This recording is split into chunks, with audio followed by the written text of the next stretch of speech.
Gente, boa noite, sejam bem-vindos. Nós vamos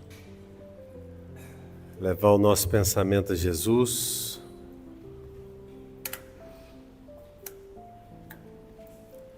Pedindo a Ele que nesse instante possa nos abençoar, nos envolvendo em muita paz e muita tranquilidade, derramando sobre todos nós a luz que nos desconecta de tudo que a gente não precisa mais para estar aqui.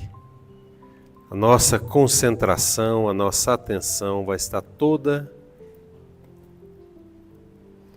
aqui conosco, toda aqui com os mentores, nossos amigos que estão conosco aqui nesse instante. Muito bem, nós vamos falar hoje, dando continuidade aqui ao Evangelho segundo o Espiritismo, no capítulo 5, quando Kardec organizou aqui essa parte, que está dentro do Sermão da Montanha, onde ele fala das provas voluntárias, o verdadeiro cilício. Cilício, no sentido de sofrimento, né? Era uma prática antiga, né? Mas que ficou muito comum na Idade Média, onde religiosos colocavam cilício, alguma coisa apertando, furando a carne, para lembrá-los pela dor de manter um nível de conexão divina, né?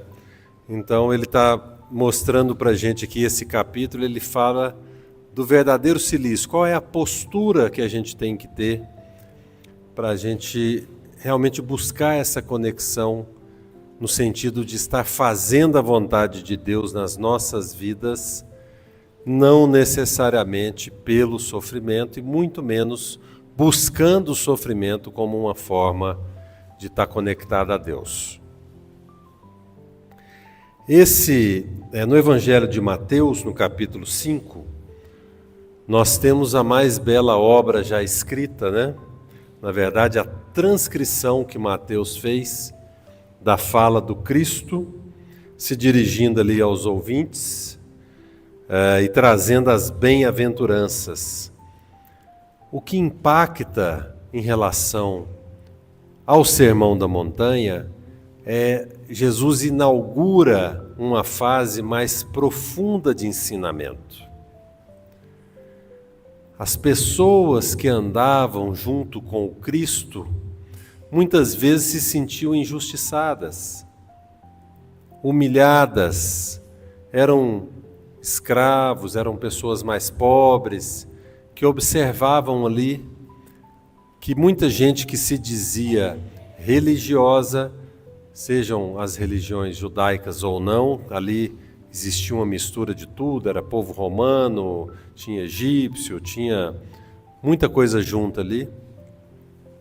Muita gente que tinha uma vida absolutamente farta do ponto de vista material, tinha uma conduta moral muito ruim. Eles não conseguiam entender que Deus é esse. O que a gente tem que fazer então? Porque parece que seguir os preceitos da religião não está garantindo que a gente alcance essa felicidade aqui na Terra. Então Jesus fala para essas pessoas no Sermão da Montanha, explicando a todos sobre as bem-aventuranças. Falou, vai ter sofrimento, você vai ter sede de justiça, você vai ser injustiçado, você vai ser humilhado, mas aos que resistirem vai existir uma recompensa, a depender da forma, e aí a grande chave para a gente entender isso vai estar sempre no nosso interior, a forma como a gente olha para isso, olha para tudo que está acontecendo na nossa vida. E, obviamente, a nossa crença determina as nossas atitudes. Então, quando eu tenho um olhar crístico, sobre o que está acontecendo, as minhas atitudes vão ser diferentes. Eu não posso me considerar um cristão e ter o coração amargurado, magoado, revoltado. Meu olhar está equivocado.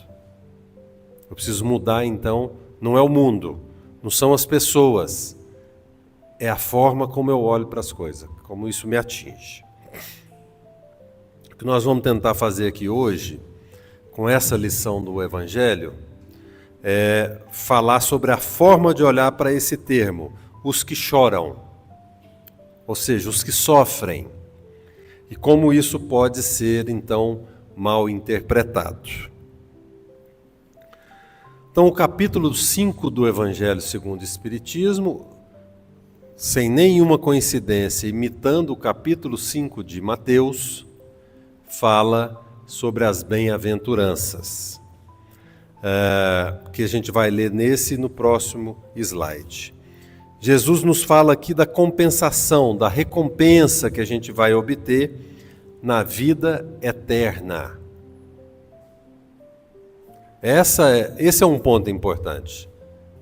Olhar para esse ensinamento não para amanhã na minha vida material, no meu jogo da Mega Sena, é na vida eterna.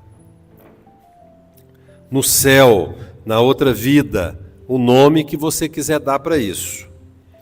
Ao passarmos bem pelas provações que as bem-aventuranças nos trazem, do choro, da fome, sede de justiça, de ser perseguido por essa justiça, se a gente souber vivenciar essas provações com o Cristo, seremos consolados, saciados, e herdaremos o reino dos céus, como está escrito aqui.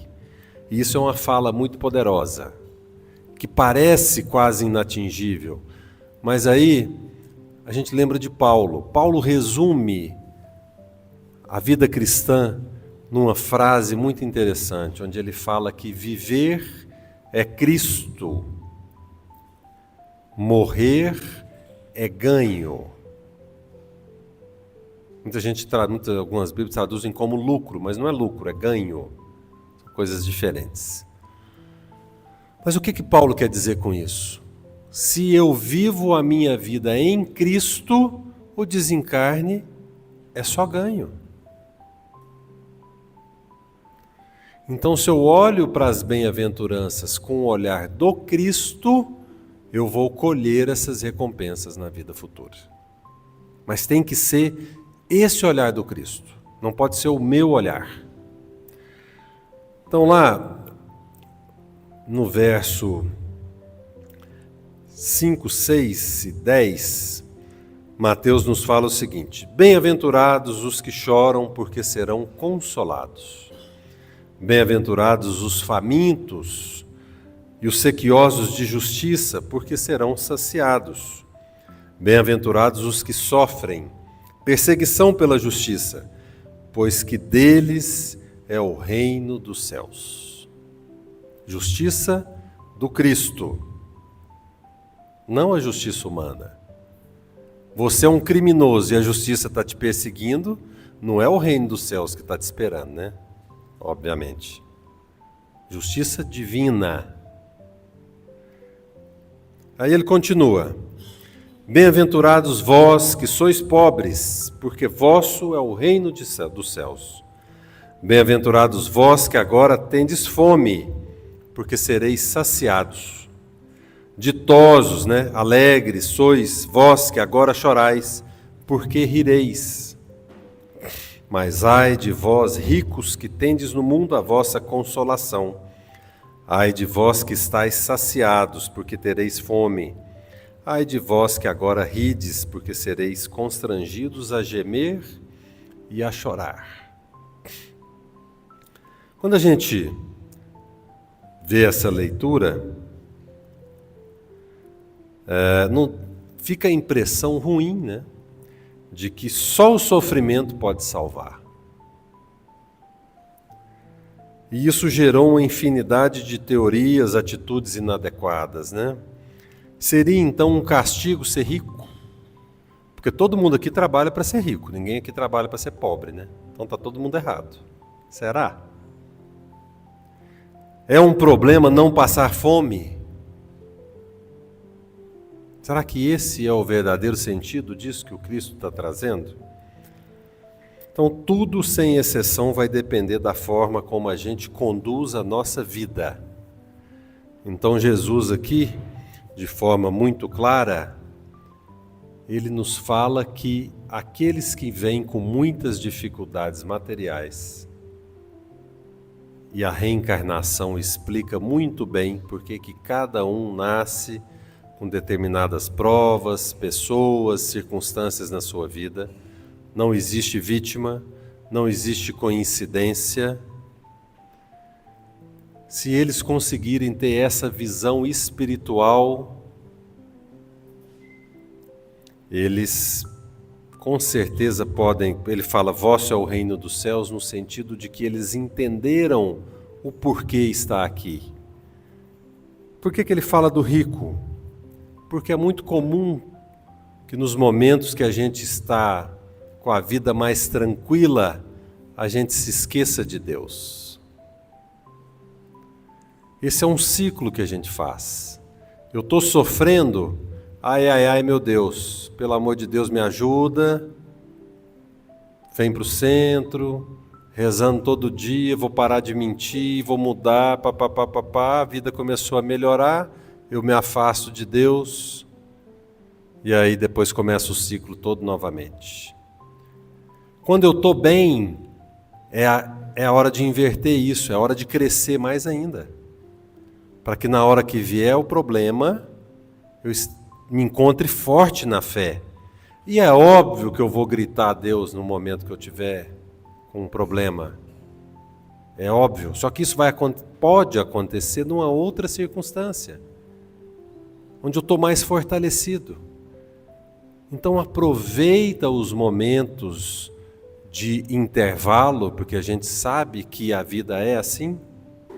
Melhora, piora, problemas vão acontecendo, para que no momento que você está bem, você se fortaleça na sua fé, com estudo, com leitura, se colocando à disposição do próximo, porque o próximo problema vai te encontrar muito mais forte. Te encontrando muito mais forte, ele vai ser cada vez menor. Porque não há dúvida que o que me faz desesperar é motivo de alegria para um espírito evoluído. Vamos olhar o Evangelho de Paulo. Hoje, graças a Deus, saímos da cidade tal apedrejados, pregando a palavra do Cristo. Está comemorando que levou pedrada. Muita gente acha que se for pregar a palavra do Cristo e levar pedrada, Cristo está abandonado, alguma coisa aconteceu, é uma maldição familiar, é um pecado que não sei das quantas.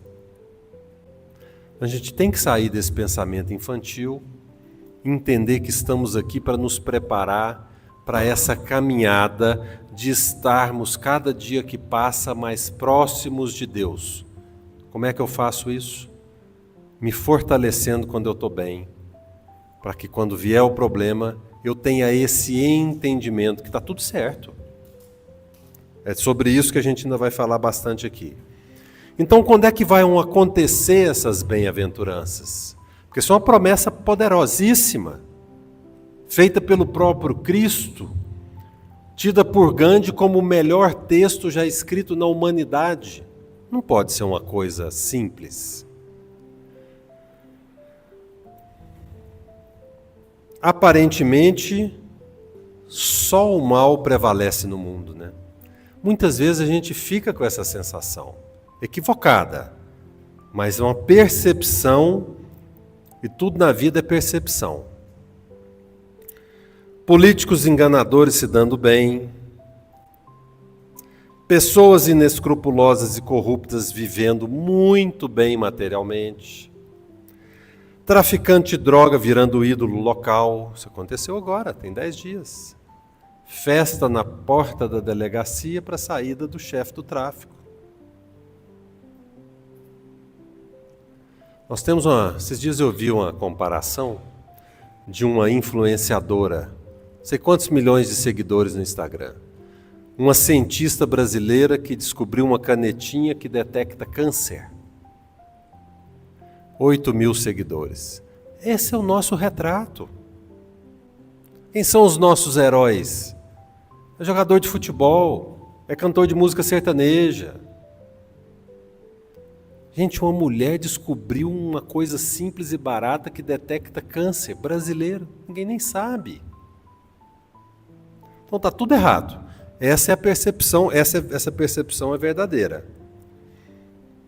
É por isso que o Evangelho nos fala o seguinte: somente na vida futura podem efetivar-se as compensações, as recompensas que Jesus promete aos aflitos da terra. Isso tem que estar bem sólido dentro da gente, porque tudo que a gente fizer de bom, tudo que a gente plantar dentro dessa nossa crença de que é preciso ser o melhor possível nessa existência, nós já estamos fazendo para agora. É lógico que qualquer coisa que eu faço de bom é bom para mim, e já me melhora, e minha vida já fica mais tranquila, eu mudo a minha percepção. Mas a recompensa não é para essa existência. Ao entendermos, à medida que a gente vai estudando, entendendo por quê, para quê, como que as coisas vão acontecendo, a gente já alcança uma paz interior que já é o pagamento, que já é a recompensa dessa minha tentativa de ser uma pessoa melhor. Então essas recompensas grandes que Jesus está falando, nós vamos colher na outra vida, mas nessa existência, eu já vou construindo o céu dentro de mim. E não há nada melhor do que isso, do que viver em paz. Nesse aspecto, ter dinheiro, poder, não sei o quê, não resolve nada se eu não tenho paz interior. Quantas pessoas a gente vê aí famosíssimas suicidando, riquíssimas, deprimidas. Isso faz parte da vida. Mas essa busca dessa paz interior, isso sim é o grande caminho que a gente tem que perseguir. E quando a gente lê lá as bem-aventuranças, né, fica sempre, então, peraí, o negócio é sofrer, o negócio é ficar pobre, o negócio é passar fome, é viver em aflição.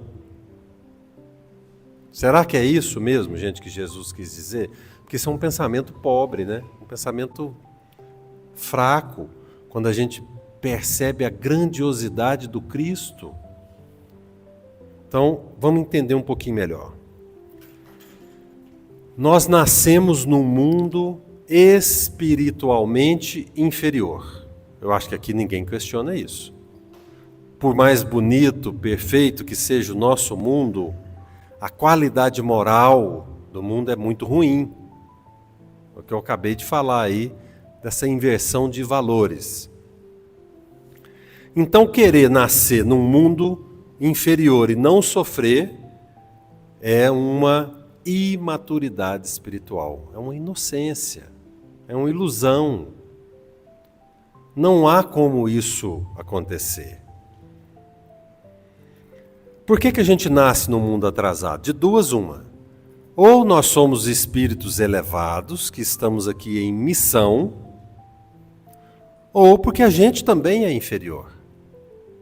Aí cada um que faça a sua análise aí e vê se você é um espírito evoluído em missão ou se é porque você é ruim mesmo, orelha seca, igual todo mundo, e aí faz parte da nossa própria natureza. É o que a gente sabe fazer, é vibrar essa vibração desse mundo. Então, quando Jesus diz, bem-aventurados os aflitos porque serão consolados, ele está nos ensinando que, apesar de ser um mundo inferior, há um caminhozinho onde eu posso ir desenvolvendo em mim uma resignação, uma resiliência, uma capacidade de sofrer sem desesperar, sem achar que é castigo, sem achar que é punição, que simplesmente faz parte da vida. Assim como eu estou lá no meu trabalho, Eu tenho momentos bons e momentos ruins, momento que eu estou ganhando dinheiro, momento que eu estou devendo dinheiro. Faz parte da vida. Faz parte da atividade que eu estou desenvolvendo. E isso traz uma certeza de que é um processo que independe do que eu faço. Não há nada que eu possa fazer para evitar o sofrimento do mundo. O meu papel é bem diferente, como a gente vai comentar aqui. É entender que o sofrimento em si mesmo não é a razão da nossa existência. Nós não estamos aqui para sofrer. Quando Jesus fala da bem-aventurança, ele não está focado na aflição. Ele está focado em ganhar o reino dos céus, na recompensa. Mas a gente fica focado no problema. Então eu preciso sofrer para alcançar o reino dos céus. Será? Tem muitos caminhos aí diferentes. Tem outros bem melhores, onde o sofrimento faz parte, mas ele não é a razão da existência em si mesmo. Então todos nós aqui enfrentamos dificuldades materiais, emocionais, de relacionamento, dificuldades pessoais, porque quando a gente começa a evoluir um pouquinho mais, a amadurecer, a gente deixa de ficar achando culpado e começa a entender quais são as nossas dificuldades. E todos nós temos essas dificuldades. Essas dores só fazem sentido se a gente entender isso como parte de um processo macro, maior, de crescimento. E só fazem sentido dentro de uma lógica muito simples que a gente tem que colocar na sua vida. Jesus, na Bíblia, foi tentado por 40 dias no deserto e saiu. O que quer dizer isso, gente? Na nossa vida, nós vamos sofrer situações que vão nos colocar nesse deserto, nessas situações de solidão, de desespero, de agonia, seja lá problemas, depressão, ansiedade, pânico, coisas graves. Chora, mas anda. Deserto não é lugar para parar, para estacionar. A gente não estaciona no problema. A gente chora e anda. Nossa, eu estou com um problema absurdo. Vamos procurar solução. Vamos entregar a Deus, vamos buscar os amigos, vamos fazer terapia, vamos tomar remédio. Não interessa. Isso faz parte de um processo de buscar a cura. Mas anda. Não para no problema. Às vezes você encontra pessoas que parece um futuro brilhante, aí acontece um problema. A pessoa cristaliza naquilo, a vida dela vira o problema. Chora e anda. Sai do deserto, isso é muito importante. A maturidade ela começa a nos alcançar quando a gente entende, reage de forma diferente aos mesmos problemas. Todos nós aqui temos problemas que já fizeram aniversário, tiraram carteira de identidade, já estão quase pedindo aposentadoria, com 50 anos aí de existência, e a gente reage da mesma forma. Que dia que fazer a mesma coisa vai dar um resultado diferente? Isso é insanidade mental. Esperar resultados diferentes para as mesmas atitudes. Não, as mesmas atitudes vão trazer os mesmos resultados. Então é um sinal de maturidade quando começa a entender, opa, peraí, eu estou com um problema aqui no meu trabalho. O problema vai acabar? Não. Eu preciso do meu trabalho para viver. Todos nós precisamos. Então qual é a solução? Eu vou olhar diferente para isso. o que eu posso fazer diferente? Por que eu estou sofrendo tanto? Se eu não conseguir mudar o problema, eu vou conseguir mudar a forma como eu estou reagindo. Então, passar a vida revoltado porque temos dificuldade não nos movimenta espiritualmente. É preciso ter coragem de encarar situações e entender que é como a gente reage que conta. Sadhguru, que eu gosto muito de citar, é um guru indiano maravilhoso, e ele, numa das palestras dele, ele fala assim: imagina o seguinte, que eu, numa conversa, te chamo de idiota. Aí você vai chorar para os seus amigos, para sua mãe: o Sadhguru me chamou de idiota, e uma semana chorando. Aí ele brinca: talvez você realmente seja um idiota, né? Mas o que ele quer dizer com isso? O mundo, as pessoas, as situações podem te rotular e te trazer coisas mais aleatórias do mundo, verdadeiras e falsas. Mas o que é importante?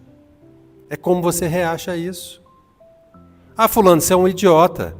Ei, Sadhguru é muito engraçado. Olha o que ele falou para mim. Você sabe que você não é. Eu já contei esse caso aqui algumas vezes, eu gosto de repetir. Atendi uma paciente diabética que chegou no meu consultório completamente descompensada, depois de passar muito tempo controlada. Falei: mas o que aconteceu? Doutor, não dou conta mais, estou deprimida, estou ansiosa. Chegou em casa, está o marido jogando baralho com os amigos, tomando cerveja. E o marido foi brincar e falar para os amigos assim: eu não dou conta de sustentar essa mulher no álcool não, vou botar um gás nela. Aquelas brincadeiras simpáticas, né, que a gente vê. Mas a senhora está bebendo muito? Eu falei: não, eu não bebo. Mas, meu Deus, então por que essa brincadeira estúpida alterou sua vida a ponto de descompensar o diabetes? Então, é a forma como ela reagiu, não é a brincadeira em si. A brincadeira é estúpida, idiota? É verdade. Sem sentido. Mas foi uma brincadeira. Aí ela pegou aquilo para ela, abraçou com aquilo e destruiu a vida dela. Deprimiu, descompensou. A forma como a gente reage. Então isso é muito importante. Sofrer está no nosso destino. Eu já comentei sobre isso aqui na questão da evolução planetária. Mas, gente, vamos pensar um pouquinho. Existe um momento na nossa vida onde a gente vai reencarnar. Pertinho de voltar. A gente está lá reunido com os mentores, reunido com os futuros pais que se desdobram pelo sono e vão lá conversar com a gente. Lá, nós somos igual lutador de MMA antes da luta. Nós somos muito macho. Olha, Sérgio, você precisa resolver isso, isso e isso, porque em outras vidas você fez isso, agora é hora de harmonizar tal coisa. Não, põe isso e dobra a meta. Nós somos pior que a Dilma do lado de lá. Não quero só essa meta não, dobra a meta. Não, eu quero resolver o problema com fulano, com ciclano, manda doença para mim, não deixa eu ter dinheiro não, porque eu tive dinheiro, atrapalhou minha vida. Então não é que a gente pede essas coisas, a gente implora. Aí chega aqui, os mentores ficam: calma, sei, você não vai dar conta, você não precisa de estudo. Um trabalho maravilhoso que resultou no livro Os Mensageiros da Esperança, que os médiuns em desdobramentos vão até a Colônia Esperança, coordenada por Eurípides Barçanufo, e ajudam crianças a reencarnar. Crianças que, em muitos casos, desencarnaram por drogas. Drogadição, de uma forma geral, álcool, cigarro e droga pesada. O que isso causa do lado de lá? Remorso, culpa. E como é que você quer corrigir isso? No movimento pendular. Eu quero sair de uma situação de fraqueza para uma situação como se eu fosse o mais forte do mundo. E qual que é o melhor caminho? É o do meio. Não me deixa, por favor, me ajuda só a não usar droga. Já estava bom demais. Não, quer voltar quase como um santo resolvendo todos os problemas da vida. Pela culpa e pelo remorso.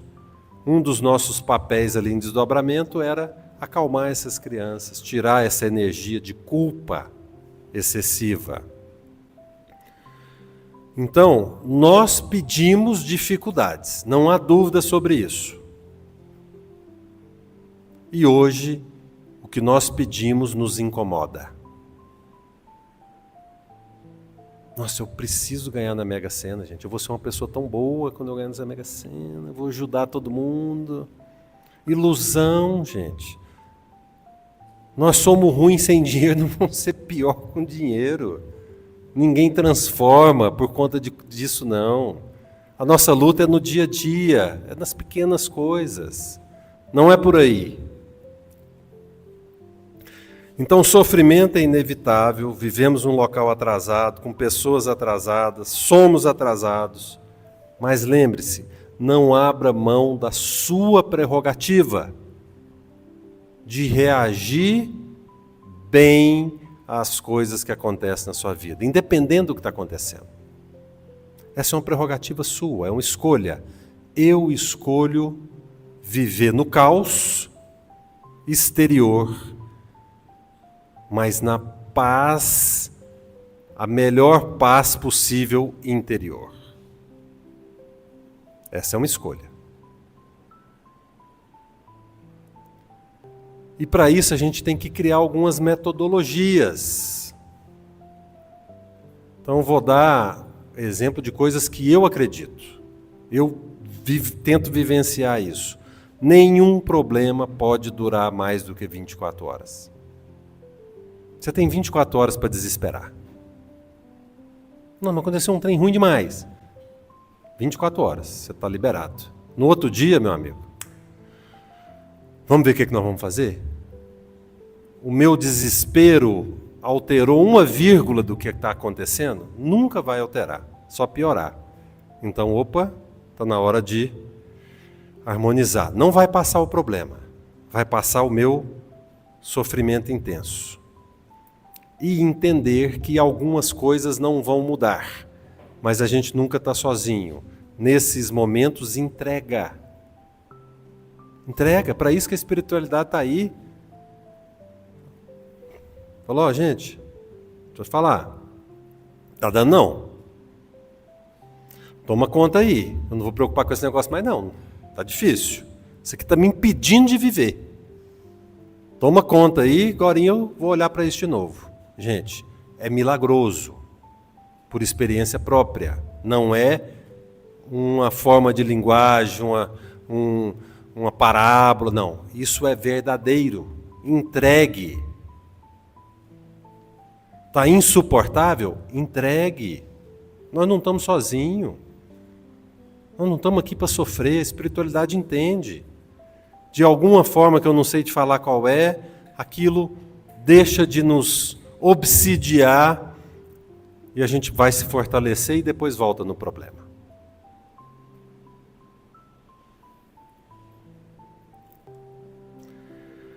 Então muita gente faz o quê nessa interpretação equivocada do Evangelho? Coloca o sofrimento como meta. Sabe, é quase uma sensação de que se não está sofrendo, peraí, tem um trem errado aqui. Eu não devo estar evoluindo, não devo estar melhorando. Como é que é isso? Não, gente, imagina. Vou dar um exemplo para vocês prático. Luto. Sofrimento absurdo. Quem já vivenciou luto aqui, eu acho que praticamente todo mundo. Tem uns nenenzinhos aqui que não, mas, né? Em algum momento a vida começa a voltar ao normal. Graças a Deus. Aí você amanhece e você não está naquela tristeza absurda. Aí o que você faz? Você se culpa. Meu Deus, eu estou esquecendo fulano. O que está acontecendo? Olha a cabeça nossa como é que é. Imagina que você desencarnou. E você está vendo alguém que você gosta, que ficou aqui sofrendo absurdamente. Naquele dia, aquela pessoa amanheceu bem. E você sentiu aquilo. Falou, nossa, o fulano melhorou um pouquinho. Você vai ficar triste? Você vai achar que ele não te ama? Ou seu coração vai alegrar imensamente? Ou a gente tem uma visão espiritual da vida e leva essas coisas a sério, ou a gente vai ficar sempre nessa coisa bobinha. Se eu não chorar, eu não estou mostrando que eu estou sofrendo porque o outro desencarnou. Essa comparação a gente leva para tudo. Se eu não sofrer, eu não estou evoluindo. Tem alguma coisa errada.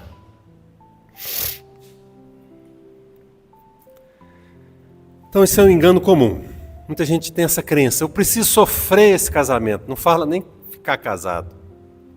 Tem que suportar aquela pessoa. Eu preciso sofrer a convivência no centro, no trabalho. Vem para uma casa espírita, parece estar amarrado aqui dentro. Não dá certo com ninguém, a vida está ruim. Gente, procura um lugar melhor. Estuda para ter um trabalho melhor. Não se acomode no sofrimento. Então, tira da sua cabeça, porque isso é uma coisa meio de orgulho, tá? De ego nosso, que eu, a boa pessoa, evoluída, heroicamente vou suportar a minha família, o meu casamento, o meu trabalho, que eu carrego nas costas, porque se eu sair do meu trabalho, nada ali funciona. Oh, meu Deus. Gente, isso é muita série C. É quase como jogar no Goiânia. É ruim demais. Tem que tirar essas coisas da cabeça. Sabe, isso é ego. Isso é uma bobagem nossa. Se a gente desencarnar, não é que nós vamos ser substituídos. Nós vamos ser substituídos por pessoas muito melhores que a gente. No casamento, no trabalho, em tudo. Nós não somos indispensáveis em lugar nenhum. Ilusão boba nossa. Então, dentro da nossa pequena faixa de atuação, vamos ser felizes. Porque só existe uma meta verdadeira. Deus é amor, Deus só age pelo amor. O sofrimento faz parte, não é Deus apertando o botãozinho. Nossa meta é felicidade. Então, obviamente, não é fugir de cada situação que me coloca em sofrimento. Não é isso que eu quis dizer aqui. O casamento está ruim, sai. O emprego está ruim, sai. Não. O que você tem que pensar é o seguinte: a sua dignidade pessoal, ela está em jogo? Você tem um relacionamento abusivo? Não está acontecendo isso. Então muda você. Não espere o outro mudar para você ser feliz. Enxerga seu trabalho de forma diferente, com gratidão, com a comida na sua mesa, com a dignidade que ele te dá. Venha para o centro entendendo que aqui as pessoas são falhas mesmo. Então não adianta você ficar nervoso porque o presidente do centro é isso, porque o coordenador é aquilo, porque a menina da livraria falou de tal jeito. Engole o choro, gente. Vamos embora. Vamos crescer, vamos largar essas bobagens e sermos nós os catalisadores da alegria, da felicidade, da paz. Não vamos esperar isso no outro. Isso é que é buscar felicidade. É eu sair dessa casquinha frágilzinha de vítima, que acha que sofrer é bom, eu sofro demais, eu suporto minha família. Sai disso. Deixa o seu espírito crescer. Eu sou luz. Eu posso ser isso que eu estou querendo na minha família, no trabalho, no meu centro. Eu vou fazer. Não é o outro. Aí sim, a gente vai estar entendendo essas bem-aventuranças. E para encerrar, Kardec pergunta: perguntai se é lícito ao homem abrandar suas próprias provas. Aí, a espiritualidade pergunta: é lícito aquele que se afoga cuidar de salvar-se? Aquele que tem um espinho, retirá-lo. Aquele que está doente, chamar o médico. Então não é acomodar no sofrimento, né? Não é o sofrimento por si só. As provas têm por fim exercitar inteligência, paciência, resignação. O mérito consiste em sofrer, sem murmurar, perseverar na luta, mas não a luta minha, a luta do Cristo. Isso é que é importante. Bem-aventurados os aflitos, haverá mérito em procurar alguém em aflições que lhe agravam provas? Então, o que a espiritualidade fala? Pelo amor de Deus, vocês já nasceram com problema demais. Cuida do que foi para você, só isso. Já está bom demais, não vai atrás de mais problema. Faça bem o que está na sua mão. O que está na sua mão? Ó, eu tenho um pai assim, uma mãe, irmão, filho, mulher, marido, não sei, companheiro, né? Bom, como é que está ali?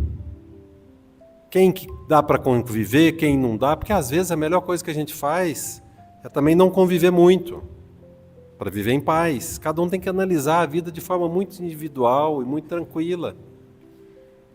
E pensar pontualmente cada coisa, mas não arruma mais sofrimento. Sabe aquele tipo de gente que já está assoberbado e não dá conta de falar não, e um parente que não vê faz 30 anos, chega aqui em Goiânia, e ele que tem que levar no hospital, tem que tirar dinheiro do bolso para fazer exame. Tem um trem errado aí, nessa síndrome de super-homem aí, hein, gente? Então é isso, é olhar para as coisas com seriedade.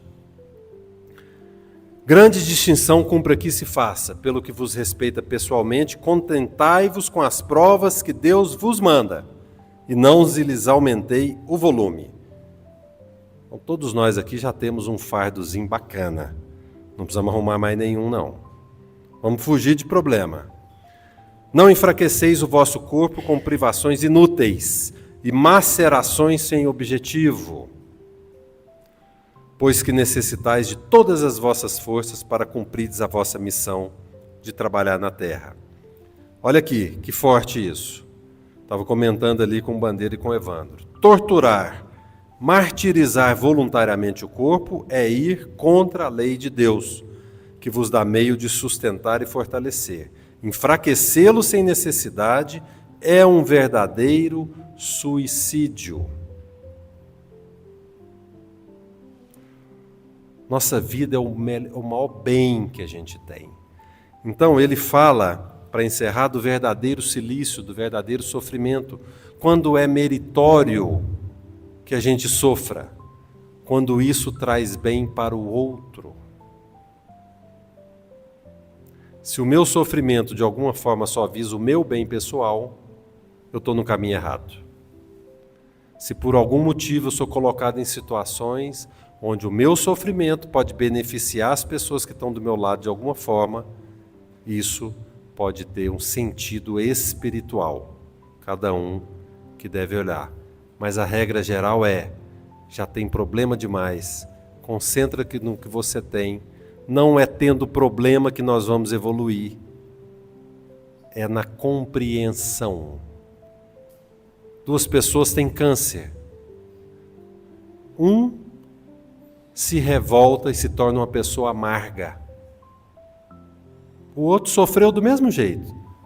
Diagnóstico, ansiedade, cirurgia, quimioterapia, radioterapia, mas esse aqui transformou a vida dele. O mesmo sofrimento, resultados diferentes. Então é o que a gente faz que faz toda a diferença para a gente.